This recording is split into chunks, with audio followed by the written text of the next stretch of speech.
வணக்கம். Welcome to கதை திரட்டு. இந்த வீடியோல நம்ம என்ன கதை கேட்க போறோம்னா, உயிர் உறவுகள் கதையின் 15வது பகுதி. நம்ம சேனலை இதுவரைக்கும் சப்ஸ்கிரைப் பண்ணாதவங்க சப்ஸ்கிரைப் பண்ணுங்க. பக்கத்தில் இருக்கிற பெல் ஐகானை கிளிக் பண்ணி ஆல்ங்கிற ஆப்ஷனை ப்ரெஸ் பண்ணுங்க. ஸோ தட் நான் போடுற கதைகளை உடனுக்குடனே நீங்க கேட்கலாம். வாங்க கதைக்குள்ள போகலாம். அழகையும் தேம்பலமாக பூரணி சிறு குழந்தையாய் மாறி பேசவும் பேச்சியம்மாவின் மனமும் கலங்கிவிட்டது. ஏண்டா புகழு, நீ செஞ்சது தப்பு. பூரணிகிட்ட கொடுத்து பேச சொல்லியிருக்கலாம்ல.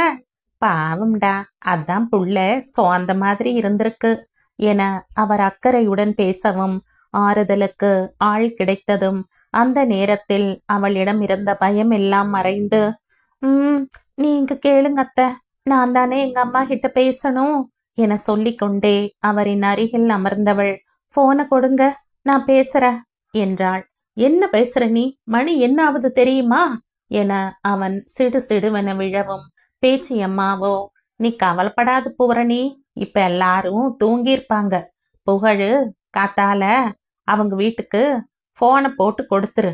இப்ப நேரமாச்சு, வேண்டாம், காத்தால பேசிக்கலாம் என சமாளிக்க, அவளோ, இல்லத்த, அம்மா இப்ப தூங்கி இருக்க மாட்டாங்க என பிடிவாதம் பிடிக்க, சாமமாகிடுச்சு பூரணி, காத்தால பேசிக்கலாம், இப்ப வேண்டாம் என அவர் சற்று கண்டிப்புடன் சொல்லவும் அவள் முனகியபடியே அமர்ந்திருக்க, பின்னர் சரிடா என்ன சொன்னாங்க என அவர் ஆரம்பத்திற்கு வர, அது வந்து வந்து என பூரணியை பார்த்தபடி, எப்ப மறு வீட்டுக்கு வர்றீங்கன்னு கேட்டாங்கம்மா என்றான் புகழ்.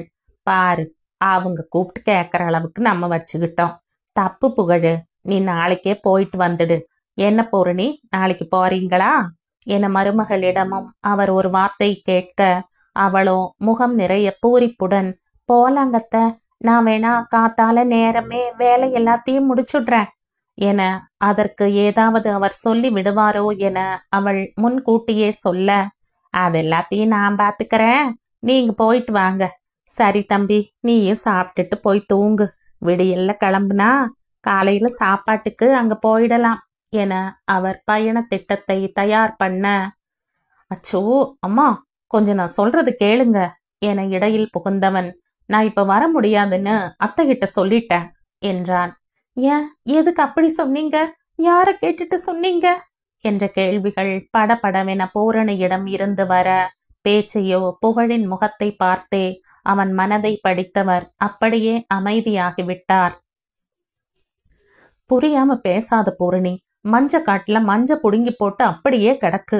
இன்னும் அதை பிரிச்சு போட்டு வேக வச்சு காய வச்சு சலிச்சு மண்டிக்கு அனுப்புற வரைக்கும் நான் அங்க இங்க நகர முடியாது. எல்லாமே முடிச்சுட்டு பொறவு போகலாம்.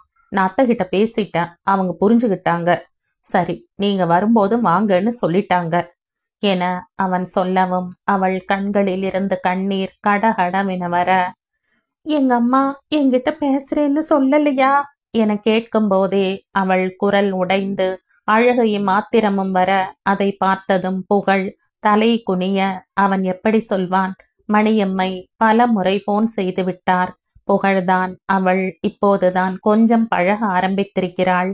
உங்களிடம் பேசினால் அங்க வரணும்னு சொல்லுவா, அப்புறம் பிரச்சனை தான் என பலவாறு சொல்லி அவரை சமாதானப்படுத்தி இருந்தான். ஏனோ பூரணி தன்னிடம் மட்டுமே இருக்க வேண்டும், தன் நினைவு மட்டுமே இருக்க வேண்டும் என்ற அவனது மனதின் எண்ணத்தை அவன் எப்படி சொல்வான்? தவறு என்று தெரிந்தாலும் அவன் மாற்றிக்கொள்ள தயாராக இல்லை. சாப்பிட்டு கொண்டிருந்தவன் அவள் அருகில் நகர்ந்து, இங்க பாரு பூரணி, நாம மண்ணை நம்பி பொழப்பு நடத்துற ஆளுங்க. இங்க மாசமானா சம்பளம் வராது, நேரத்தை பார்த்து வேலை செய்ய முடியாது. பருவத்துக்கு பயிர் செஞ்சு அறுவடை செஞ்சாதான் பொழப்பு ஓடும். இப்படி திடீர்னு நாம கிளம்பி போனா வேலையெல்லாம் அப்படியே கிடக்கும். உனக்கும் தெரியும் தானே, வெண்டைக்காய் தக்காளி எல்லாம் பறிச்சுக்கிட்டு இருக்காங்க. நான் எப்படி விட்டுட்டு வரட்டும் சொல்லு? அதான் அத்தை கிட்ட சொன்னனே, அவங்க சரின்னு சொல்லிட்டாங்க. பல வருஷமா விவசாயத்துல இருக்கிறாங்கல்ல, அவங்களுக்கு புரியும் என அவன் அவர்களை உயர்த்தி பேசவும் அவளோ என்ன பதில் சொல்வது என தெரியாமல் அவனிடம் இருந்து வேகமாக எழுந்து தன் அறைக்குள் சென்று விட்டாள்.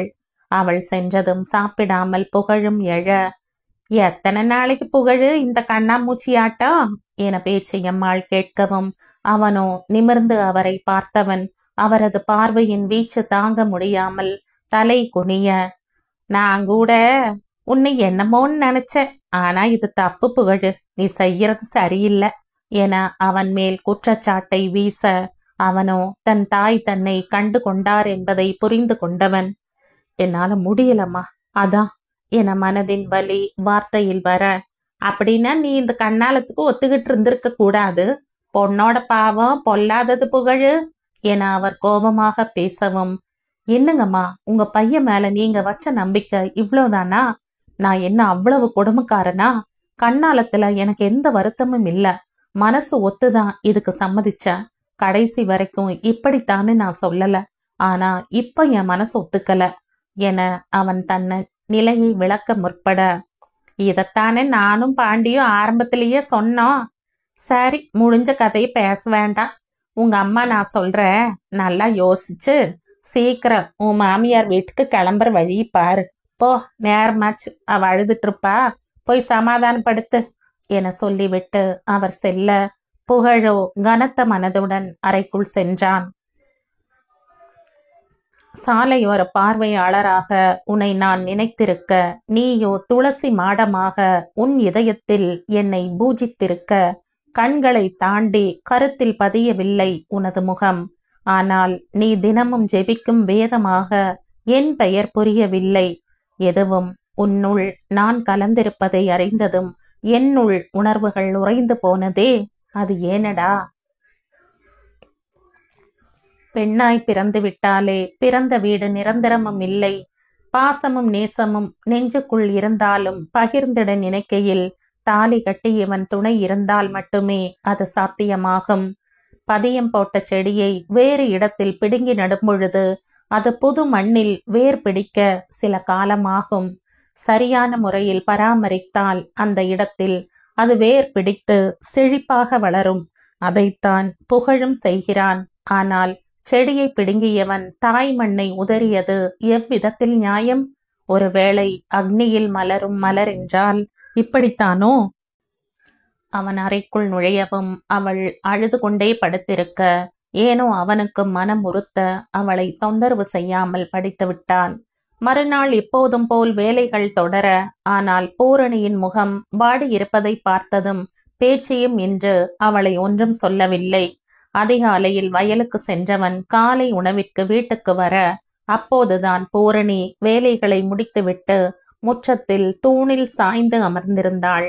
உள்ளே நுழைந்ததும் அவள் அமர்ந்திருந்த கோலத்தை பார்த்தவன் மனம் வலிக்க மெதுவாக அவள் அருகில் சென்றவன், பூரணி என அழைக்கவும் திடுக்கென்று கண் விழித்தவள் அவனை பார்த்ததும் வேகமாக எழுந்து உள்ளே செல்ல முயற்சிக்க, அவன் அவள் கையை பிடித்து தடுக்க, அவன் கை அவள் உடலில் பட்டதும் சற்று நடுக்கம் வர, ஏனோ பதட்டமாக அவள் கையை உதற, அதை அறிந்தும் அறியாதவன் போல, உங்க அம்மா கிட்ட பேசணுமா வேண்டாமா என எடுத்தவுடன் தனது அஸ்திரத்தை வீசவும், ஆமாமா நான் பேசணும், அம்மா பேசினாங்களா என்றபடி வேகமாக அவன் அருகில் வந்தாள் பூரணி. இது போன்ற சந்தர்ப்பங்கள் சில நேரங்களில்தான் கிடைக்கும் என்பதாலும், மேலும் ஏனோ இன்று புகழும் சந்தோஷ மனநிலையில் இருக்க அவள் அருகில் நெருங்கி நின்றான். ஆனால் பூரணியோ அதையெல்லாம் உணரும் மனநிலையில் இல்லை. பேசினாங்க, பாரியும் லீவுக்கு வந்திருக்காளாம் என அவன் சொன்னதும், என்னங்க மச்சான், நீங்க பேசிக்கிட்டே இருக்கீங்களே தவிர போனையே கொடுக்க மாட்டேங்கிறீங்க என்றபடி அவன் இருக்கும் உயரத்திற்கு அவள் எம்பி குதித்து அவனது சட்டையில் இருந்து அலைபேசியை எடுக்க, அப்போது அவள் உடலின் உராய்வில் அவன் தேகம் சிலிர்க்க அப்படியே உறைந்து போய் நின்றான் புகழ். ஆனால் பூரணியோ அம்மாவிடம் பேச வேண்டும் என்ற உற்சாகத்தில் எதையும் கவனிக்கவில்லை. என்னங்க மச்சான், போன்ல நம்பர் வரல என சொல்லவும் அவன் லாக் விடுவித்து கொடுக்க தன் தாயை அழைத்தவள் எதிர்ப்புறத்தில் ஹலோ என்ற மணியம்மையின் குரல் கேட்டதும் அம்மா என்ற ஒரு வார்த்தை மட்டும் சொன்னவள் அதற்கு பிறகு அழுகை மட்டுமே தொடர, எதிர்ப்புறத்தில் இருந்தும் அதே போல சில வினாடிகள் அழுத மணியம்மை பின்னர், கண்ணு பூரணி நல்லா இருக்கியா சாமி அழாது கண்ணு, சாப்பிட்டியா? உன்னை நல்லா பாத்துக்கிறாங்களா என பல கேள்விகள் கேட்க இங்கோ அழுகை மட்டுமே பதிலாக வந்து கொண்டிருந்தது. சிறிது நேரம் கவனித்த புகழ் வேகமாக அவள் கையில் இருந்த அலைபேசியை வாங்கியவன், இங்க பாருங்கத்த, உங்க பொண்ணு பேசுற மாதிரி எனக்கு தெரியல. அவ அழுது முடிச்சதும் நான் மறுபடியும் கூப்பிடுறேன், இப்ப போனை வைக்கிறேன் என சொல்லவும் வேகமாக அவன் கையில் இருந்து அலைபேசியை பிடுங்கிய பூரணி, போங்க மச்சான், நான் எங்க அம்மா கூட பேசுவேன், நீங்க என்ன சொல்றது என சிறு பிள்ளை போல முகத்தை தூக்கி வைத்து கொண்டு அவனிடம் இருந்து தள்ளி சென்றவள், அம்மா எப்படி இருக்கீங்க, அப்பா எப்படி இருக்கார் என நலம் விசாரிக்க, எல்லாரும் நல்லா இருக்கோம் என அவரும் பதில் சொல்ல, சிறிது நேரம் பேசிக் கொண்டிருந்தவர், நீ எப்படி இருக்க பூரணி என கேட்டவுடன், அம்மா நீங்க வந்து என்ன கூட்டிட்டு போங்கம்மா, எனக்கு இங்க பிடிக்கவே இல்லை என அவள் வாய் திறப்பதற்கு முன் மீண்டும் மணியம்மை, கண்ணு பூரணி, உன்னை நினைச்சா எனக்கு பெருமையா இருக்குதும்மா. 20 நாளுக்குள்ள என்னென்னமோ நடந்து போச்சு.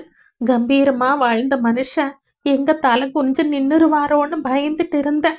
உயிர் போனாலும் உன்ற அப்பா மான மரியாதையும் விட்டு கொடுக்க மாட்டாரு. ஊருக்கே உங்க அப்பா நியாயம் சொல்ல, இப்ப நம்ம குடும்பத்துக்கே அப்படி ஒரு நிலைமை வந்துடுச்சேன்னு கவலைப்பட்டு கிடந்தேன். என் குல சாமிடி நீ. நம்ம குடும்பமான மரியாதை எல்லாத்தையும் இந்த கல்யாணம் மூலமா நீ காப்பாத்திட்ட. ஒரு வாரமா இந்த ஊரே உன் கண்ணாலத்தை பத்தி தான் பேசிட்டு இருந்தாங்க. உங்க அப்பாவுக்கு பெருமை பிடிபடலப்போ இப்பதான் மனசுக்கு நிம்மதியா இருக்கு என அவர் பெருமையுடன் சொல்ல, அதற்கு பின்பும் பூரணி அந்த வார்த்தையை சொல்வாளா என்ன? வார்த்தைகளை தனக்குள்ளேயே விழுங்கி கொண்டவள், அப்புறம் எல்லாம் நல்லா இருக்காங்களா என பொதுப்படையாக விசாரித்தாள். மணியம்மையும், நல்லா இருக்காங்க பூரணி, நீ நல்லா இருக்கிறதான? அப்புறம் நேரமே எழுந்துக்கிறையா? வீட்டு வேலையெல்லாம் கொஞ்சம் செய் பூரணி, நங்க திட்டுற அளவுக்கு வச்சுக்காத. உன் வாழ்த்தனத்தை எல்லாம் கொஞ்சம் சுருட்டி வச்சுட்டு அடக்கொடுக்குமா நடந்துக்கோ பூரணி என தாயாக அவர் அறிவுரை சொல்லவும் பூரணியிடமிருந்து என்ற பதில் மட்டுமே வந்தது.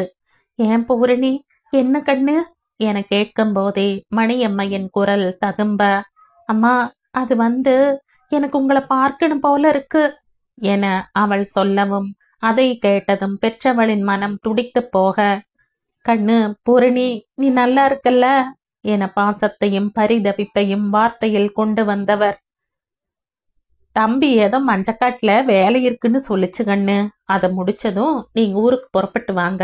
அதுக்கு முன்னாடி நாங்க அங்க வர்றது முறை இல்லை கண்ணு, வேணா பரீட்சை முடிஞ்சதும் பாரி அனுப்பி வைக்கட்டுமா என கேட்டார். வேண்டாமா, அவ படிக்கட்டும், நான் பாத்துக்கிறேன் என அவள் சோர்ந்த குரலில் சொல்லவும் அவளின் நிலை மணியம்மைக்கு புரிந்தாலும் புகழ் சொல்வதிலும் நியாயம் இருப்பது போல் தோன்ற, கடவுளே என் பொண்ணை ஏன் இப்படி சோதிக்கிற என மனதிற்குள் மருகியவர். ஆனால் அவளிடம், நான் சொல்றது கேளு கண்ணு, வேலை முடிஞ்சா உடனே கிளம்பி வந்துடுங்க. இன்னும் கறி விருந்தும் போடல, எல்லாம் சேர்த்து செஞ்சிடலாம். ஒரு 10 நாள் இருந்துட்டு போகலாம். அதுக்குள்ள நீ ஏதாவது அங்க பேசி வைக்காத என தன் மகளை பற்றி தெரிந்ததனால் மனதை கல்லாக்கி கொண்டு அவர் அதட்டல் போடவும் பூரணி அதற்கு பின் ஏதும் பேசவில்லை. மாணிக்கம் வெளியே சென்றிருந்ததால் பாரியுடன் மட்டும் பேசிவிட்டு போனை அவனிடம் கொடுத்தாள் பூரணி. என்ன பேசி முடிச்சாச்சா என அவன் சிரித்து கொண்டே கேட்க, அவளோ முகத்தை உருவென்று வைத்து கொண்டு என பதில் சொல்ல, என்ன சொன்னாங்க என அவன் சாதாரணமாக கேட்க, அவனை பார்வையாலேயே எரித்தவள் பின்னர் சட்டென்று, ஏனுங்க மச்சான், மஞ்சக்காட்டு வேலையெல்லாம் முடிஞ்சிருச்சுன்னா கண்டிப்பா என்ன ஊருக்கு கூட்டிட்டு போவீங்களா என வாய் பேச, அவன் என்ன சொல்வானோ என்ற எதிர்பார்ப்புடன் அவன் கண்களை பார்க்க, அவள் முகத்தில் தெரிந்த ஆர்வம் மற்றும் அவள் உரிமையுடன், ஏனுங்க மச்சான் என அவன் வெகு நாட்களாக காத்திருந்த அந்த அழைப்பு அனைத்தும் அவன் மனதிற்கு மகிழ்ச்சியை கொடுக்க, அவளின் பேச்சை ரசித்து கொண்டிருந்தவன் போலாம் போலாம் என தலையாட்டியவன் அந்த மகிழ்ச்சியான மனநிலையுடனேயே கிளம்பி சென்றான். அவன் கிளம்பியதும் ஏனோ பூரணிக்கு வீட்டின் ஞாபகமாகவே இருக்க, அப்போது அழகனின் நினைவும் வர, அதே நேரத்தில் புகழின் நினைவும் வர, ஐயோ வேண்டாம், இப்படி நினைச்சுதான் அன்னைக்கு சண்டை வந்துச்சு.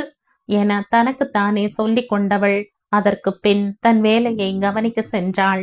இப்படியாக 10 நாட்கள் செல்ல பேச்சியம்மாளின் வசவு, கனகாவின் அசட்டுத்தனமான பேச்சு, அவ்வப்போது பாண்டியின் கிண்டலான சிரிப்பு, வயலில் வேலை இருந்ததால் காலை சென்றால் இரவு வீடு திரும்பும் புகழ் என அவளுடைய வாழ்க்கை ஓடிக்கொண்டிருந்தது.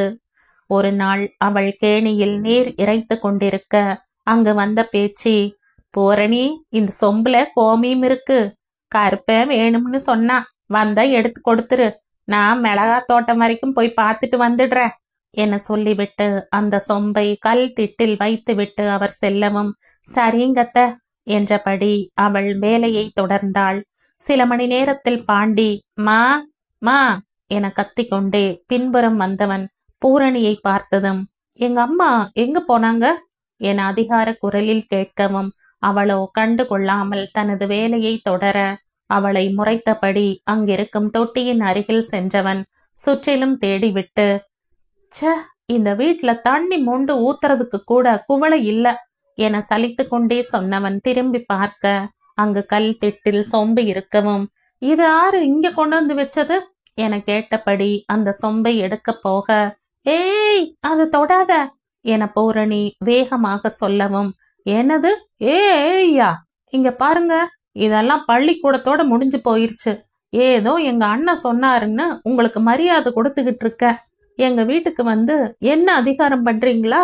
உங்க வேலையை மட்டும் பாருங்க என்றபடி அவன் சொம்பை நோக்கி செல்ல, அதுவரை அவனிடம் அது கோமியம் என சொல்ல வேண்டும் என நினைத்தவள் சட்டென்ற முடிவை மாற்றி, இங்க பாரு பாண்டி, அது நான் முகம் கழுவ வெந்நீர் பிடிச்சு வச்சிருக்க, நீ அதை தொடாத என அவள் வேகமாக சென்று அவனை தடுக்க, அவனோ, ஏன் ஏன் நாங்க வெந்நீர்ல முகம் கழுவ மாட்டோமா என அவன் அவளை தள்ளிக்கொண்டே அந்த சொம்பை எடுக்க, வேண்டாம் பாண்டி, சொன்ன கேளு, அது எனக்குன்னு வச்சிருக்க, அதை தொடாத, அப்புறம் எனக்கு கெட்ட கோபம் வந்துரும் என அவள் அவனை மிரட்டுவது போல் நடிக்கவும், அவள் நினைத்தது போலவே, நீ இப்படி சொல்றதுனால நான் அதுலதான் முகம் கழுவ போறேன் என்றபடி அவளிடம் பேசிக்கொண்டே சொம்பில் என்ன இருக்கிறது என பார்க்காமல் கைகளில் ஊற்றி முகம் கழுவினான். அடுத்த வினாடி பூரணி அங்கிருந்து வேகமாக ஓட, இவ எதுக்கு ஓடுறா என அவன் யோசிக்கவும், அப்போது கோமியத்தின் வாடை அவனுக்கு அடிக்கவும், என்னது மாட்டு மூத்திர மாதிரி வாடை அடிக்குது என சொல்லிக்கொண்டே சொம்பை பார்த்தவன் அதில் கோமியம் இருக்க, பூரணி என அவன் கத்த, அவளோ வீட்டின் தலை வாசல் தாண்டி வெளியே ஓடி வந்தவள் அப்போது உள்ளே நுழைந்த புகழின் மேல் முட்டி நின்றாள். பூரணி, என்னாச்சு? எதுக்கு இப்படி கண்ணு மண்ணு தெரியாம ஓடி வர என அவன் கேட்கவும், அவளோ மேல் மூச்சு கீழ் மூச்சு வாங்கி கொண்டே, அது வந்துங்க மச்சா, அது வந்து பாண்டி என அவள் மூச்சு விட்டு சொல்ல, அதற்குள் பாண்டி கத்திக்கொண்டே முற்றத்திற்கு வரவும், டேய் பாண்டி, என்னடா அது, இங்க இருக்க, டவுனுக்கு போகலையா? என்னது வீட்டுக்குள்ள கோமியம் வாடாடிக்குது என புகழ் முகம் சுழித்தான். எல்லாம் இவளால வந்தது என அவன் பின்னால் மறைந்திருந்த பூரணியை பார்க்க, புகழோ, என்னடா உளர்ற, ஆமா நீ ஏன் கோமியத்தை மேல ஊத்திக்கிட்டு வந்து நிக்கிற என அவன் நிலைமை தெரியாமல் சிரித்து கொண்டே கேட்கவும், அண்ணே என அவனிடமும் கோபத்தை காட்டியவன், எல்லாம் உன் அருமை பெண்டாட்டிய கேளு என்றான். என்ன பூரணி, என்னாச்சு எனவும், அவளோ, நான் ஒன்னும் பண்ணலங்க மச்சான், அவன்தான் நான் வேண்டாம்னு சொல்ல சொல்ல எடுத்து ஊத்திக்கிட்டான் என அப்பாவி போல சொல்லவும், அவ போய் சொல்றான்னா நீ நம்பாத, ஏய் நீ தானே சொன்ன என சொல்லிக்கொண்டே அவளை நோக்கி வர, மச்சா இங்க பாருங்க, அவனை பிடிங்க என அவன் தோள்களை பிடித்து கொண்டு இவள் சுற்றி சுற்றி ஓட, புகழோ குழந்தைத்தனமான அவர்களின் விளையாட்டை ரசித்து கொண்டு நின்றான். பிள்ளை இல்லாத வீட்டுல கிழவி துள்ளி குதிச்சாலாம். இது என்ன ஊடா இல்ல சந்தக்கடையா? நடு வீட்டுக்குள்ள சடுகூட ஆடிட்டு இருக்கீங்க என கேட்டுக்கொண்டே பேச்சியம்மாள் உள்ளே வரவும், பாண்டி பேச்சை நிறுத்த புகழின் தோளை பிடித்து தொங்கிக் கொண்டிருந்த பூரணி வேகமாக நகர்ந்து நிற்க, புகழோ ஏதும் பேசாமல் நின்றான். ஏண்டா சின்னவனே, என்னடா சத்தம், என்னடா முகமெல்லாம் வாடையடிக்குது என்றவர் சொம்பை பார்த்ததும், அட நீ எதுக்குடா கருப்பனுக்கு வச்சிருந்த கோமியத்தை என நிறுத்தி அவன் முகத்தை பார்த்தவர், அதை எதுக்குடா முகத்தில் ஊத்திக்கிட்டு நிக்கிற என கேட்கவும், எல்லாம் இவளாலதான் என அவன் கோபத்துடன் பூரணியை நோக்கி கை நீட்ட, டேய், அண்ணன் பொண்டாட்டிய அவ இவன்னு சொல்ற, இதுதான் நீ கத்துக்கிட்ட மரியாதையா என அவர் கண்டிக்கவும், புகழோ, விடுங்கம்மா, 2 பேத்துக்கும் ஒரே வயசு தானே, சொல்லிட்டு போறான், மரியாதையெல்லாம் வெளியே பேசும்போது இருந்தா போதும் என அவன் தகுமானம் சொன்னான். எல்லாம் உங்களால தானுங்கண்ணா, நான் தான் முதல்லயே சொன்னேன்ல இவளுக்கும் எனக்கும் ஆகாதுன்னு. இப்ப பாருங்க, கோமியத்தை சுடு தண்ணின்னு சொல்லி என்ன முகம் கழுவ வச்சுட்டா என அவன் எரிச்சலுடன் சொல்லவும், என்னது, கோமியத்துல முகம் கழுவுனியா? ஏண்டா, அது கூடவா தெரியல என சொல்லும் போதே புகழுக்கு சிரிப்பு வர, அதற்குள் பூரணி, இங்க பாரு பாண்டி, நான் வேண்டாம்னு தான் சொன்னேன், நீ தான் எடுத்த, என் மேல ஏன் பழி போடுற என ஒன்றும் தெரியாதவள் போல் பேசவும், ஏய், நீ என்ன சொன்ன, சுடுதண்ணி தானே சொன்ன, அதான் என அவன் கோபமாக கேட்க,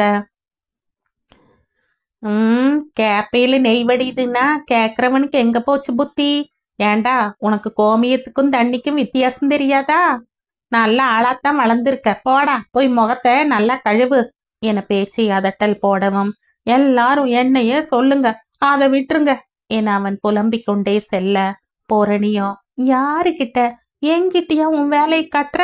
இருடி, இது ஆரம்பந்தான், இப்பதான் கோமியத்துல தொடங்கி இருக்க, இன்னும் இருக்கு என அவள் ஏளன புன்னகையுடன் அவனை பார்த்து கொண்டிருக்கும் போதே, அப்போது பழம் பழுத்தால் கொம்புல தங்காதுன்னு சொல்வாங்க, இருக்கிறவன் இடம் கொடுத்தா எருக்கலஞ்செடியும் கொடியில படர்றேன்னு சொல்லுமாம், சொன்னதுக்கெல்லாம் தலையாட்டிட்டு நிக்க கூடாது, விளையாட்டு வினையில் போய் முடிஞ்சா அப்புறம் எல்லாருக்கும் சிரமம் என சந்தடி சாக்கில் புகழுக்கும் பூரணிக்கும் சேர்ந்து பேச்சியம்மாவிடம் திட்டு விழவும், பயத்தில் அடுத்த நிமிடம் அங்கிருந்து காணாமல் போனாள் பூரணி. புகழோ என்ன பதில் சொல்வது என தெரியாமல் முழித்தவன் போன் பேசுவது போல் அங்கிருந்து நகர்ந்தான். அதற்கு பின் பாண்டி பஞ்சாயத்து வைக்க நடந்த விவரங்களை கேட்ட புகழுக்கோ சிரிப்பு வந்தாலும் அதை அடக்கி கொண்டு, நீ ஏண்டா அவகிட்ட வம்புக்கு போற, அவளை பத்தி தான் தெரியும்ல, சரி நான் சொல்லி வைக்கிறேன், இனி உன்கிட்ட வம்பு பண்ண மாட்டா என அவனை சமாதானம் செய்து அனுப்பினான். அவன் சென்ற பின் புகழ் மனதிலும் மெல்லிய சந்தோஷ சாரல் அடித்து கொண்டிருந்தது. வெகு நாட்களுக்கு பிறகு குறும்புத்தனம் நிறைந்த பூரணியை பார்த்தவன், அதுவும் அவள் உரிமையோடு அவன் தோளில் மறைந்து விளையாடியதை நினைத்தவன் அந்த உற்சாகத்துடனேயே பேச்சியிடம் செல்ல, அவரோ, புகழு, உங்கிட்ட ஒரு விஷயம் சொல்லணும், வர ஞாயிறு நீங்க கொடுமுடி கோயிலுக்கு போயிட்டு வந்துடுங்க என்றார்.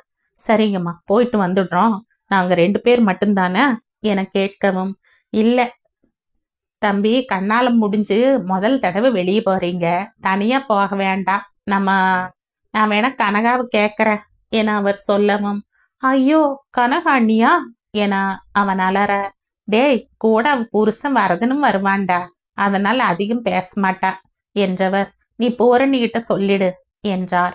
முதலில் கோவிலுக்கு வர மறுத்த பூரணி, எங்க அம்மா வீட்டுக்கு மட்டும் வரமாட்டேங்கிறீங்க, நானும் கோயிலுக்கு வரமாட்டேன் என அவனுடன் மல்லுக்கு நிற்க, அவனோ, சரி நீ வரலைன்னு அம்மா கிட்ட சொல்லிடு என அவன் சாதாரணமாக சொல்லவும், என்னது என அதிர்ந்தவள், சரி சரி, இப்ப எதுக்கு உங்க அம்மா கிட்ட இதை கொண்டு போறீங்க, அவங்க ஆரம்பிச்சா நிறுத்த மாட்டாங்க, நான் வரேன் என அவள் முகத்தை தூக்கி வைத்து கொண்டு சொல்ல, புகழுக்கோ அதை பார்த்து சிரிப்பு வந்தாலும் அடக்கி கொண்டு சென்று விட்டான். கோவிலுக்கு செல்லும் நாள் அன்று விடியலில், அம்மா, ஒரு 8 வயலை பார்த்துட்டு அப்படியே நம்ம செல்வத்தோட காரை எடுத்துட்டு வந்துடுறேன், நீங்க வரதன் அண்ணாவ கிளம்பி இருக்க சொல்லுங்க என பேச்சியம்மாவிடம் சொல்லிவிட்டு பூரணியையும் சீக்கிரம் கிளம்ப சொல்லி சென்றான். பின்னர் வேலை முடித்துவிட்டு காரை எடுத்துக்கொண்டு வீட்டுக்கு வந்தவன், என்னம்மா எல்லாரும் கிளம்பியாச்சா என கேட்க, என்ன கேட்டா என இழுத்த பேச்சு, கோயிலுக்கு வீட்டு புடவை கட்டாத பட்டு புடவை கட்டுன்னு சொன்னேன், எனக்கு இதுதான் வசதியா இருக்குன்னு சொன்னா, இல்ல பட்டு புடவை தான் கட்டணும்னு சொன்னேன், அதுக்கு முகத்தை தூக்கி வச்சுக்கிட்டு உள்ள போன உன் பொண்டாட்டி இன்னும் வெளியே வரல, கூப்பிட்டா வந்துடுற அத்தைன்னு சத்தம்தான் வருது, ஆளு இன்னும் வெளியே வந்தவாட்ட காணோம், அப்படி என்னதான் அந்த அறைக்குள்ள இருக்கோ என நீட்டி முழக்கி முடித்தார்.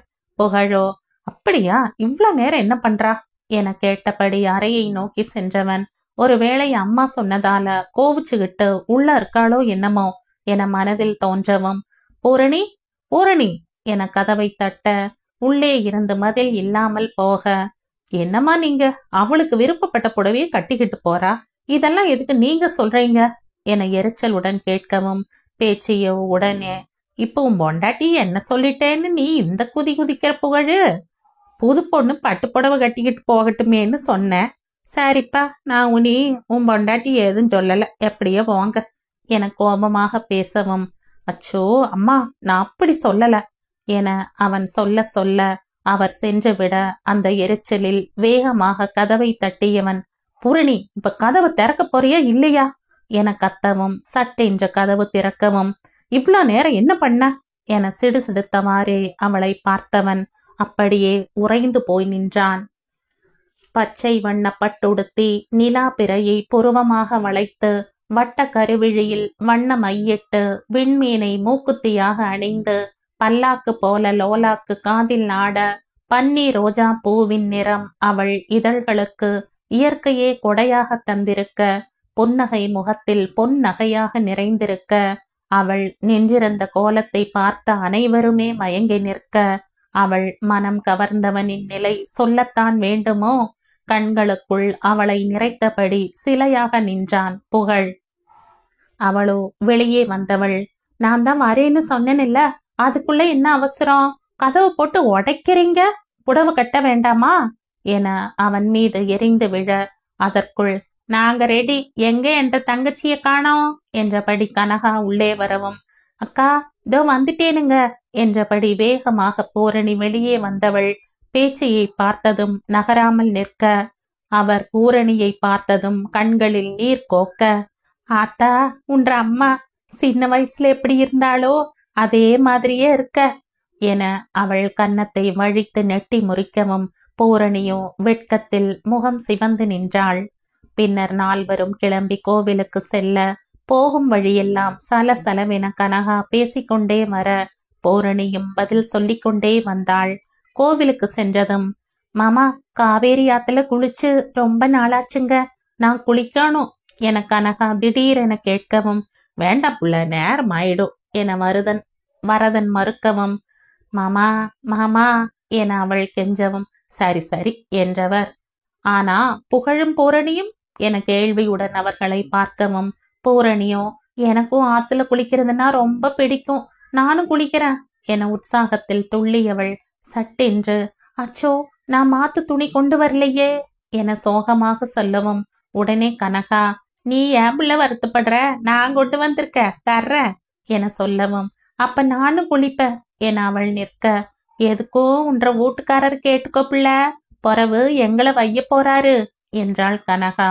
அதற்குள் பூ மாலை எல்லாம் வாங்க சென்ற புகழ் வரவும் வேகமாக அவன் அருகில் சென்றவள், மச்சா மச்சா நானும் ஆத்துல குளிக்கிறேன் பிளீஸ் என கெஞ்சவும், அவளது அலங்காரம் கலைந்து விடும் என்ற கவலை இருந்தாலும் அவள் கேட்டதும் மறுப்பு சொல்ல மனம் வராமல் சரி என்றான். பின்னர் அங்கு அருகில் உள்ள மண்டபத்தில் உடை மாற்றிவிட்டு பெண்கள் இருவரும் வர, ஆண்கள் இருவரும் படிக்கட்டில் அமர்ந்திருந்தனர். கனகா வந்ததும், மாமா நீங்க வாங்க, நம்ம அங்க போய் குளிக்கலாம் என அவள் கணவரை இழுத்து கொண்டு செல்ல, அவள் உடன் இருப்பாள் என வந்த பூரணி தனியாக நின்றாள். புகழோ ஏதும் சொல்லாமல் அமர்ந்திருக்க, அவன் அருகில் வந்தவள், மச்சா என இழுக்க, அவனோ நீ போய் குளி நான் வரல என்றான். ஏன் மச்சா உங்களுக்கு தண்ணினா பயமா என கண்களை விரித்து முகத்தை அப்பாவியாக வைத்து கொண்டு அவள் கிண்டலாக கேட்க, அவனோ அவளை முறைக்க, சரி சரி நான் போறேன் என்றபடி வேகமாக இறங்கியவள் காவேரி ஆற்றில் காலை வைத்ததும் ஆற்றின் உற்சாகம் அவளையும் தொற்றிக்கொள்ள, சிறிது நேரம் படித்துறை அருகிலே நீந்தி கொண்டிருந்தவள் அவள் அருகில் சிறுவர்கள் கூட்டம் வரவும் அவர்களுடன் சேர்ந்து கொண்டு உள்நீச்சல் வெளிநீச்சல் என விளையாடியபடி ஆற்றின் நடுப்பகுதிக்கு செல்ல, உடனே புகழ் அவளை அழைத்து அங்கே செல்லக்கூடாது என எச்சரிக்க, விளையாட்டின் ஆர்வத்தில் மீண்டும் மீண்டும் அவள் செல்ல, அவன் எச்சரிப்பதும் தொடர்கதையாக இருந்து கொண்டிருந்தது. அவளோ, இவர் தண்ணியில வந்து இறங்காம என்ன அதிகாரம் பண்ணிட்டு இருக்காரு. என்ன திட்டுறதே இவனுக்கு பொழப்பா போச்சு. இங்கேயும் வந்து அதையே பண்றான் என அவனை மனதிற்குள் திட்டியபடியே அவள் அந்த சிறுவர்களுடன் விளையாடி கொண்டிருந்தாள். இதில் 2 முறை அவள் புகழை நீருக்குள் அழைக்க அவன் வர மறுத்துவிட்டான். குழந்தைகளோடு குழந்தையாக அவளும் விளையாடியதை படித்துறையில் அமர்ந்தவாறே ரசித்துக் கொண்டிருந்தான். கனகாவும் வரதனும் குளித்து முடித்து வரவும் பூரணியை மேலே வருமாறு புகழ் அழைக்க வர மனமில்லாமல் சலித்து கொண்டே அவள் நீரிலிருந்து எழவும் அதுவரை ஒரு பாதுகாவலனாக அவளை பார்த்து கொண்டிருந்தவனின் கண்கள் இப்போது கணவனாக மாற வாயில் புடவையில் நீர் சொட்ட சொட்ட அவள் எழுந்து நடந்து வரவும் அவளின் அங்கங்கள் அவன் உணர்வுகளை உசுப்பிவிட அவனது உடலின் நரம்புகள் எல்லாம் சிலிர்க்க கண் கொட்டாமல் அவளை பார்த்து கொண்டிருந்தவன் அவள் அருகில் நெருங்கி வந்ததும் படித்துறையில் இருக்கும் பாசி வழுக்க ஐயோ என அவள் பின்னால் சாயவும் பூரணி என கனகா கத்தவும் சட்டென்று அவளை தாங்கி பிடித்தவன் அவனது மனநிலையில் அவள் உடலின் கதகதப்பு அவனுக்கு இதமாக இருக்க அவனது பிடிகள் இடையில் இறுக அவளை கண்களால் பருகியபடியே நின்றிருந்தான் புகழ். சில வினாடிகள் அப்படியே இருக்க ஏனுங்க கொழுந்தனாரே எவ்வளவு நேரம் இப்படியே நிக்கிறதா உத்தேசம் என கனகா கேட்கவும் சுய நினைவுக்கு வந்தவன் வேகமாக அவளை தூக்கி மேலே விட்டு பார்த்து வர்றதில்லையா என கடிந்து கொண்டவன் போய் சீக்கிரம் துணி மாத்திட்டு வா என அனுப்பி வைத்த பின்தான் அவன் நிம்மதியானான். தாபத்தில் கொதித்த மனதை கட்டுப்படுத்த அவனுக்கும் சில நிமிடங்கள் எடுத்தன. அவன் படிக்கரையில் அமர்ந்திருக்க உடை மாற்றிவிட்டு அங்கு வந்த வரதன் என்ன புகழு ரொம்ப நேரம் ஆயிடுச்சா, தோ கிளம்பிடலாம் என சொல்லவும் அப்படியெல்லாம் இல்லைங்கண்ணா, என்ன காலையில பூஜை முடிஞ்சிருக்கும், இனி உச்சி பூஜைக்கு தான் போகணும் என சொன்னவன் நீங்க ஒத்துக்க மாட்டீங்கன்னு நினைச்சேன். உங்களுக்கு வெளி இடத்துல இப்படி குளிக்கிறது பிடிக்காதே, ஆனா அண்ணி சொன்னதும் எப்படி சரின்னு ஒத்துக்கிட்டீங்க என இழுக்கவும் வரதனோ பாவம் புகழ், பொண்ணுங்க கண்ணால முடிஞ்சதும் புருஷன் குழந்தைன்னு இவங்களை சுத்தித்தான் அவங்க வாழ்க்கையே. எப்பவாவது இந்த மாதிரி வெளியே வந்தா, அதுவும் பெரியவங்க யாரும் இல்லாம இருந்தாதான் அவங்களோட சின்ன சின்ன ஆசையெல்லாம் நிறைவேற்றிக்க முடியுது. அதுவும் நம்மள மாதிரி விவசாய குடும்பத்துல வாக்கப்பட்ட பொண்ணுங்க வாழ்க்கை வயலு வீடுன்னு முடிஞ்சு போயிடும். பாவம்டா கனகா, இந்த 5 வருஷத்துல 3 பிள்ளை பெத்ததுதான், வெளியே எங்கேயும் போனதில்ல. அதான் புகழு, அவ கேட்டதும் நான் சரின்னு சொல்லிட்டேன். அவன் முகத்தை பாரு, எவ்வளோ சந்தோஷம். அதுக்காக நமக்கு பிடிக்காத விஷயங்கள்லையும் நாம கொஞ்சம் விட்டு கொடுக்கலாம் என சொல்லவும் அதுவரை புரியாமல் இருந்த சில வாழ்க்கை தத்துவங்கள் புகழுக்கும் இப்போது புரிந்தன. நமது முன்னோர்கள் சில சம்பிரதாயங்களை இதற்காகத்தான் வைத்திருந்தார்கள். இப்படி வயதில் மூத்தவர்களோடு வெளியே வரும்போது அவர்களின் அனுபவம் இவர்களின் வாழ்க்கை தொடக்கத்திற்கு அரிச்சுவடியாக இருக்கும். புகழின் நிலைமையும் அதுதான். அது சரி, நீ ஏன்டா தண்ணிக்குள்ள இறங்கல? அங்க நம்ம ஊரு கம்மாயில தண்ணிய கண்டா கால் தரையில நிக்காது, அப்படி தண்ணிக்குள்ள விளையாடுவ. இங்க காவிரி ஆறே போகுது, நீ ஏன் இறங்கல என வரதன் கேட்கவும் இல்லனா எனக்கும் ஆசைதான், ஆனா பூரணி பத்தி உங்களுக்கு தெரியாது. அவளுக்கு விளையாட்டுத்தனம் முரட்டு துணிச்சல் அதிகம், யோசிச்சு பார்க்காம எதையும் செய்வா. இந்த ஆத்துல சுழல் அதிகம், அவ பாட்டுக்கு விளையாட்டுத்தனமா ஆழமா போயிட்டா என்ன பண்றது? அதானுங்கண்ணா நான் தண்ணிக்குள்ள இறங்கல என்றான் புகழ். வரதனோ பரவாயில்ல தம்பி, நீ தெளிவாத்தான் இருக்க என தோளை தட்டி கொடுத்தவாறே கிண்டலாக அவனை பார்த்து சிரிக்க, புகழோ போங்கண்ணா என வெட்கத்துடன் தலை குனிய இப்பத்தாண்டா புது மாப்பிள மாதிரி இருக்க என மேலும் வரதன் அவனை வாரிக்கொண்டிருந்தார். அப்போது உடை மாற்றிவிட்டு வந்த பூரணி இவர்கள் பேசியது எல்லாம் கேட்டவள். அவளது மனதில் அவனை பற்றிய ஒரு இனம் புரியாத உணர்வு வந்து போனது. இதுவரை அவனை கோபக்காரனாகவும் அவளை வெறுப்பவனாகவும் பார்த்தவள் இன்று அந்த கோபத்தின் உள்ளிருந்த அவனது அக்கறையும் அந்த வெறுப்பு அவள் மீது கொண்ட அவன் விருப்பமாக இருப்பதையும் பார்த்தவள். இது உண்மைதானா? புகழ் மச்சான் என் மீது அன்பு வைத்திருக்கிறாரா என அவள் தனக்குள்ளே கேட்டுக்கொண்டிருந்தாள்.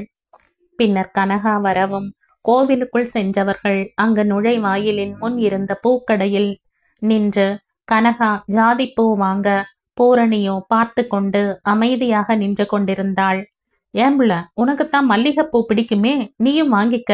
ஏனுங்க கொழுந்தனாரே, பொண்டாட்டிய கோயிலுக்கு கூட்டிட்டு வந்துட்டு ஒரு முழ பூ கூட வாங்கி கொடுக்காம நிக்கிறீங்க பாருங்க. புள்ள முகம் வாடி போயிடுச்சு.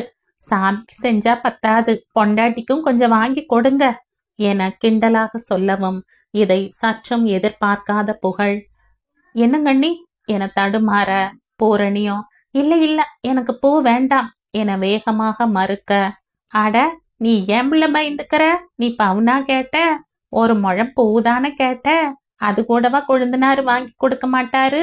என்னங்க தம்பி, நான் சொல்றது சரிதானுங்களே என கேட்கவும், உடனே புகழ் மல்லிகை பூ வாங்கி பூரணி கையில் கொடுக்க, அவளோ இல்ல வேண்டாம், தலை வலிக்கும் என பட்டென சொல்லிவிட்டு வேகமாக கோவிலுக்குள் சென்று விட்டாள். ஏன் இந்த புள்ள இப்படி பண்ணுது? இந்த காலத்து புள்ளங்களை புரிஞ்சுக்கவே முடியல என கனகா புலம்பிக் கொண்டே, சரி கொடுங்க தம்பி, சாமிக்கு கொடுத்துடலாம் என்றபடி வாங்கி வைத்து கொண்டாள். புகழுக்கோ அதுவரை இருந்த சந்தோஷம் எல்லாம் போன இடம் தெரியாமல் மறைந்து போக, முகம் வாடிவிட சோர்ந்த முகத்துடனே கோவிலுக்குள் நுழைந்தான். சன்னதிக்குள் சென்று சிவனை தரிசித்துவிட்டு அம்மன் சன்னதிக்கு வந்தவர்கள் அர்ச்சனை முடிந்து திருநீறு குங்குமம் கொடுக்க, பெண்கள் இருவரும் கையில் தேங்காய் பழம் பூ வைத்திருந்ததால் வரதன் கனகாவிற்கு நெற்றியில் குங்குமம் வைத்துவிட, புகழோ பூரணி முகத்தை பார்த்தவாறே சற்று தடுமாற, அதற்குள் வரதன், ஏன் தம்பி என்ன யோசனை? பூரணி கையில தட்டு வச்சிருக்குல்ல, நீ வச்சு விடு என சொல்லவும், திருமணத்திற்கு பிறகு மீண்டும் அவள் நெற்றியில் குங்குமம் வைத்து தாலி கொடி எடுத்து அதிலும் குங்குமம் வைக்க, அந்த நேரம் இருவரின் மனதில் இருந்த சலனங்கள் அனைத்தும் மறந்து இருவரும் ஒருவரை ஒருவர் பார்க்கவும், அந்த விழிகளில் தெரிந்த அன்பு இருவரின் மனதிலும் மகிழ்ச்சியை ஏற்படுத்த, மன நிறைவான புன்னகையோடு கோயிலை விட்டு வெளியே வந்தனர். அழகிய புல்வெளிக்குள் ஆழமாக குழி பறித்து அன்பையும் காதலையும் விதையாய் விதைத்தாயே, அது மனதிற்கு ரணமா இல்லை இதமா? ஏனோ இதம் என்றே என் உள்ளம் சொல்ல, எனக்கும் அது சுகமாய் தோன்றுகிறது. புல்வெளி பூக்களின் தோட்டமாக மாற மனம் ஏங்குகிறது.